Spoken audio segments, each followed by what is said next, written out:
ಇದು ಕೇರಳದ ವಯನಾಡಿನ ಪರಿಸ್ಥಿತಿ. ಆದರೆ ನಮ್ಮ ರಾಜ್ಯದ ಅಂಕೋಲಾದಲ್ಲಿ ಶಿರೂರು ಬಳಿ ಗುಡ್ಡ ಕುಸಿತ ಆಗಿತ್ತಲ್ಲ, ಅಲ್ಲೂ ಕೂಡ ನಿರಂತರವಾಗಿ ಶೋಧ ಕಾರ್ಯಾಚರಣೆ ಸಾಗ್ತಾ ಇದೆ. ಸ್ಥಳಕ್ಕೆ ಕೇರಳದ ತ್ರಿಶೂರಿನ ಅಧಿಕಾರಿಗಳು ಭೇಟಿ ಕೊಟ್ಟಿದ್ದಾರೆ ಅನ್ನೋದರ ಡೀಟೇಲ್ ಸಿಗ್ತಾ ಇದೆ. ಬಾರ್ಜ್ ಮೌಂಟೇನ್ ಪೋಕ್ಲೇನ್ ಮೂಲಕ ಕಾರ್ಯಾಚರಣೆ ಆರಂಭ ಆಗಿದೆಯಂತೆ. ಸ್ಥಳದಲ್ಲಿ ಕೇರಳದ ಕೃಷಿ ಇಲಾಖೆಯಲ್ಲಿರುವ ಯಂತ್ರ ಸತೀಶ್ ಸೈಲ್ ಶಾಸಕರು ಅವರೊಂದಿಗೆ ಸ್ಥಳ ಪರಿಶೀಲನೆ ಮಾಡಿದೆ ತಂಡ ಅನ್ನೋದರ ಡೀಟೇಲ್ ಸಿಗ್ತಾ ಇದೆ. ಗಂಗಾವಳಿ ನದಿಯಲ್ಲಿ ನಾಪತ್ತೆಯಾದವರಿಗಾಗಿ ಶೋಧ ಮುಂದುವರಿತಾ ಇದೆ. ಶಿರೂರಲ್ಲಿ ಗುಡ್ಡ ಕುಸಿತ ಆಗಿ ಇನ್ನೂ 3 ಪತ್ತೆಯಾಗಿಲ್ಲ. ಗಂಗಾವಳಿ ನದಿಯಲ್ಲೇ ನಿರಂತರವಾಗಿ ಶೋಧ ಕಾರ್ಯ ಆಗ್ತಾ ಇದೆ. ಈಗ ಕೇರಳದ ಒಂದು ತಂಡ ಆಗಮಿಸಿರೋದು ಸದ್ಯ ವೀಕ್ಷಣೆ ಮಾಡ್ತಾ ಇರುವಂತಹ ದೃಶ್ಯ ನಾವು ಗಮನಿಸ್ತಾ ಇದ್ದೀವಿ. ಶಾಸಕ ಸತೀಶ್ ಸೈಲ್ ಕೂಡ ಇದ್ದಾರೆ.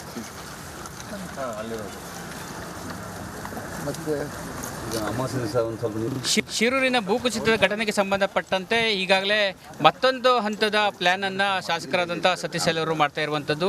ಈಗಾಗಲೇ ಕಳೆದ 15 ದಿನಗಳಿಂದ ಈ ಶಿರೂರು ಭಾಗದಲ್ಲಿ ಆದಂಥ ದುರ್ಘಟನೆಗೆ ಸಂಬಂಧಪಟ್ಟಂತೆ ಕಾರ್ಯಾಚರಣೆ ವಿವಿಧ ಹಂತದಲ್ಲಿ ಕೂಡ ನಡೆದಿತ್ತು.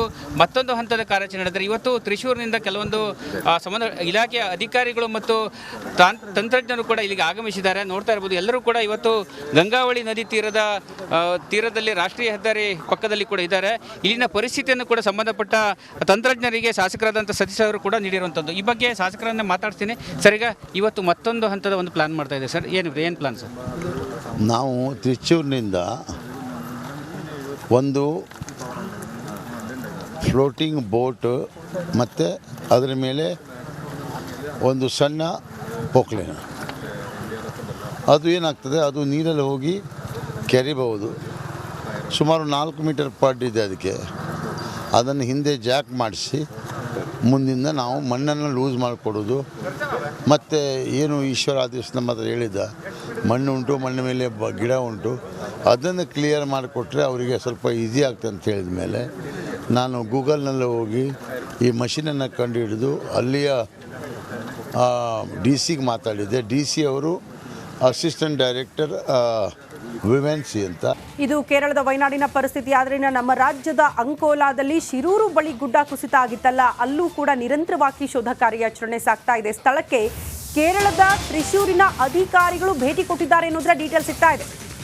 ಬಾರ್ಜ್ ಮೌಂಟೇನ್ ಪೋಕ್ಲೇನ್ ಮೂಲಕ ಕಾರ್ಯಾಚರಣೆ ಆರಂಭ ಆಗಿದೆಯಂತೆ. ಸ್ಥಳದಲ್ಲಿ ಕೇರಳದ ಕೃಷಿ ಇಲಾಖೆಯಲ್ಲಿರುವ ಯಂತ್ರ ಸತೀಶ್ ಸೈಲ್ ಶಾಸಕರು ಅವರೊಂದಿಗೆ ಸ್ಥಳ ಪರಿಶೀಲನೆ ಮಾಡಿದೆ ತಂಡ ಅನ್ನೋದರ ಡೀಟೇಲ್ ಸಿಗ್ತಾ ಇದೆ. ಗಂಗಾವಳಿ ನದಿಯಲ್ಲಿ ನಾಪತ್ತೆಯಾದವರಿಗಾಗಿ ಶೋಧ ಮುಂದುವರಿತಾ ಇದೆ. ಶಿರೂರಲ್ಲಿ ಗುಡ್ಡ ಕುಸಿತ ಆಗಿ ಇನ್ನೂ 3 ಪತ್ತೆಯಾಗಿಲ್ಲ. ಗಂಗಾವಳಿ ನದಿಯಲ್ಲೇ ನಿರಂತರವಾಗಿ ಶೋಧ ಕಾರ್ಯ ಆಗ್ತಾ ಇದೆ. ಈಗ ಕೇರಳದ ಒಂದು ತಂಡ ಆಗಮಿಸಿರೋದು ಸದ್ಯ ವೀಕ್ಷಣೆ ಮಾಡ್ತಾ ಇರುವಂತಹ ದೃಶ್ಯ ನಾವು ಗಮನಿಸ್ತಾ ಇದ್ದೀವಿ. ಶಾಸಕ ಸತೀಶ್ ಸೈಲ್ ಕೂಡ ಇದ್ದಾರೆ.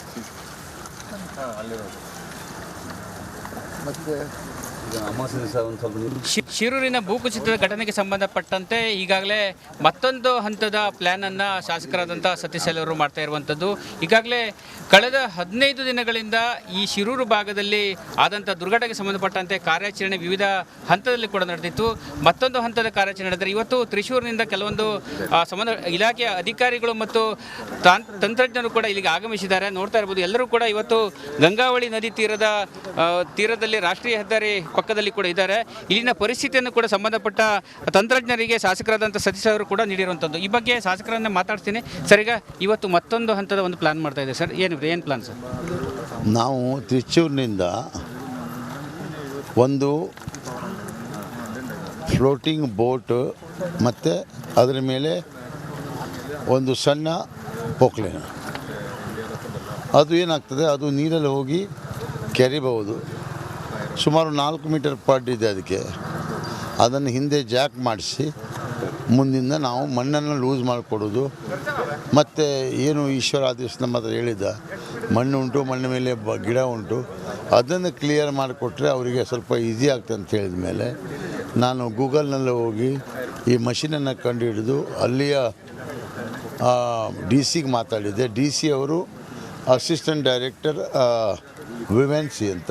ಇದು ಕೇರಳದ ವಯನಾಡಿನ ಪರಿಸ್ಥಿತಿ. ಆದರೆ ನಮ್ಮ ರಾಜ್ಯದ ಅಂಕೋಲಾದಲ್ಲಿ ಶಿರೂರು ಬಳಿ ಗುಡ್ಡ ಕುಸಿತ ಆಗಿತ್ತಲ್ಲ, ಅಲ್ಲೂ ಕೂಡ ನಿರಂತರವಾಗಿ ಶೋಧ ಕಾರ್ಯಾಚರಣೆ ಸಾಗ್ತಾ ಇದೆ. ಸ್ಥಳಕ್ಕೆ ಕೇರಳದ ತ್ರಿಶೂರಿನ ಅಧಿಕಾರಿಗಳು ಭೇಟಿ ಕೊಟ್ಟಿದ್ದಾರೆ ಅನ್ನೋದರ ಡೀಟೇಲ್ ಸಿಗ್ತಾ ಇದೆ.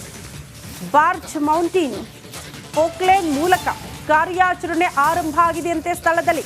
ಕೇರಳದ ಕೃಷಿ ಇಲಾಖೆಯಲ್ಲಿರುವ ಯಂತ್ರ ಸತೀಶ್ ಸೈಲ್ ಶಾಸಕರು ಅವರೊಂದಿಗೆ ಸ್ಥಳ ಪರಿಶೀಲನೆ ಮಾಡಿದೆ ತಂಡ ಅನ್ನೋದರ ಡೀಟೇಲ್ ಸಿಗ್ತಾ ಇದೆ. ಗಂಗಾವಳಿ ನದಿಯಲ್ಲಿ ನಾಪತ್ತೆಯಾದವರಿಗಾಗಿ ಶೋಧ ಮುಂದುವರಿತಾ ಇದೆ. ಶಿರೂರಲ್ಲಿ ಗುಡ್ಡ ಕುಸಿತ ಆಗಿ ಇನ್ನೂ 3 ಪತ್ತೆಯಾಗಿಲ್ಲ. ಗಂಗಾವಳಿ ನದಿಯಲ್ಲೇ ನಿರಂತರವಾಗಿ ಶೋಧ ಕಾರ್ಯ ಆಗ್ತಾ ಇದೆ. ಈಗ ಕೇರಳದ ಒಂದು ತಂಡ ಆಗಮಿಸಿರೋದು ಸದ್ಯ ವೀಕ್ಷಣೆ ಮಾಡ್ತಾ ಇರುವಂತಹ ದೃಶ್ಯ ನಾವು ಗಮನಿಸ್ತಾ ಇದ್ದೀವಿ. ಶಾಸಕ ಸತೀಶ್ ಸೈಲ್ ಕೂಡ ಇದ್ದಾರೆ.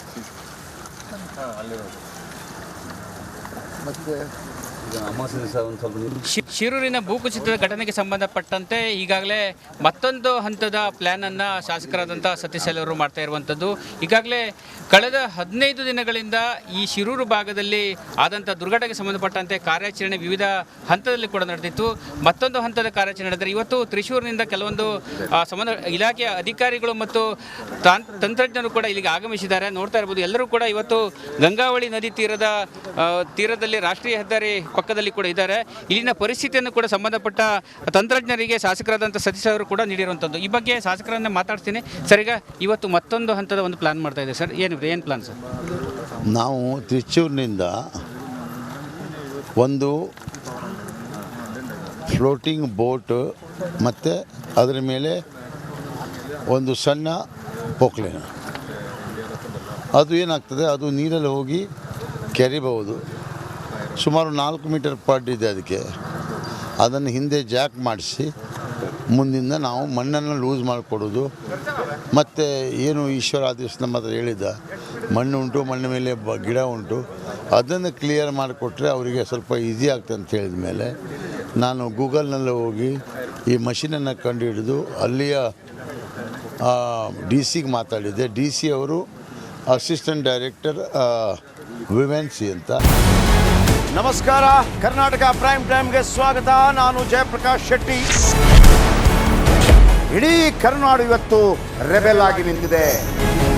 ಈ ಹಗರಣಗಳನ್ನು ಸದನದಲ್ಲಿ ಪ್ರಸ್ತಾಪ ಮಾಡಲು ಕೂಡ ಕಾಂಗ್ರೆಸ್ ಹಿಂದೇಟು ಹಾಕಿದ್ದೇಕೆ? ನಿಮ್ಗೆ ಸಂಬಳ ಅದಕ್ಕೆ, ನಿಮಗೆ ವಾಹನ ಅದಕ್ಕೆ, ನಿಮಗೆ ವೆಪನ್ ಅದಕ್ಕೆ, ನೀವು ಅದನ್ನು ಸೆರೆ ಹಿಡಿಬೇಕಾಗಿತ್ತು. ನೀವು ವಿದ್ಯುತ್ ಬರ ಇದೆ ಅಂತ ಹೇಳ್ತಾ ಇದ್ದೀರಿ, ಎಲ್ಲಿ ಬರ ಇದೆ ನೀವು ಹೇಳಬೇಕು. ಪಾಕಿಸ್ತಾನ್ ಆಕ್ಯುಪೈಡ್ ಕಾಶ್ಮೀರ್ ಅದು ಎಂದೆಂದಿಗೂ ನಮ್ಮದು. 40 ಮೆಷಿನ್ಗಳು ತಂದಿತ್ತು ನೋಟ್ ಎಣಿಸುವುದಕ್ಕೆ, ಅದೇ ಹಾಳಾಯಿತು. ಮಥುರಾದ ಗಲಾಟೆ ಇದೆಯಲ್ಲ, ಅದು ಸ್ಥಳೀಯವಾಗಿ ಕೂತು ಪರಿಹರಿಸಬಹುದಾದಂಥ ಕಾನೂನಿದೆ. ಗ್ಯಾರಂಟಿ ಯೋಜನೆಯಿಂದ ನಷ್ಟ ಆಗಿದೆ, ಲಾಭ ಆಗಿದೆ, ದಯವಿಟ್ಟು ಹೇಳಿ. Dawood Ibrahim most wanted criminal ಯಾವಾಗಾದ ಅಂದರೆ ಇಲ್ಲಿ ತನಕ ಭಾರತ ದೇಶದಲ್ಲಿ ಓರ್ವ ದಲಿತ ಪ್ರಧಾನಿಯಾದಂಥ ಇತಿಹಾಸವೇ ಇಲ್ಲ. ರಿಪಬ್ಲಿಕ್ ವರ್ಲ್ಡ್ ಆಪ್ ಇದು ಕೇವಲ ಅಪ್ಲಿಕೇಶನ್ ಅಲ್ಲ, ಸಮಗ್ರ ಸುದ್ದಿಗಳ ಸಂಪರ್ಕ ಮಾರ್ಗಕ್ಕೆ ಕ್ರಾಂತಿಕಾರಿ ಬದಲಾವಣೆ. ರಿಪಬ್ಲಿಕ್ ವರ್ಲ್ಡ್ ಆಪ್ ಕೇವಲ ಸುದ್ದಿ ಅಪ್ಲಿಕೇಶನ್ ಅನ್ನ ಪರಿಚಯ ಮಾಡ್ತಾ ಇಲ್ಲ, ಬದಲಾಗಿ ಡಿಜಿಟಲ್ ಸುದ್ದಿ ಬಳಕೆಯ ಹೊಸ ಯುಗಕ್ಕೆ ನಾಂದಿ ಹಾಡ್ತಾ ಇದೆ. ಇದೊಂದು ಬ್ರೇಕಿಂಗ್ ನ್ಯೂಸ್, ಪ್ರಭಾವಶಾಲಿ ಕಾರ್ಯಕ್ರಮಗಳಿಗೆ ಗಟ್ಟಿಯಾದ ವೇದಿಕೆ. ರಿಪಬ್ಲಿಕ್ ವರ್ಲ್ಡ್ ಅಪ್ಲಿಕೇಶನ್ ಈಗ ಲೈವ್ ಆಗಿದೆ. ಗೂಗಲ್ ಪ್ಲೇ ಸ್ಟೋರ್ ಮತ್ತು ಆಪಲ್ ಆಪ್ ಸ್ಟೋರ್ ಎರಡರಲ್ಲೂ ಲಭ್ಯವಿದೆ. ಈಗಲೇ ಡೌನ್ಲೋಡ್ ಮಾಡಿ.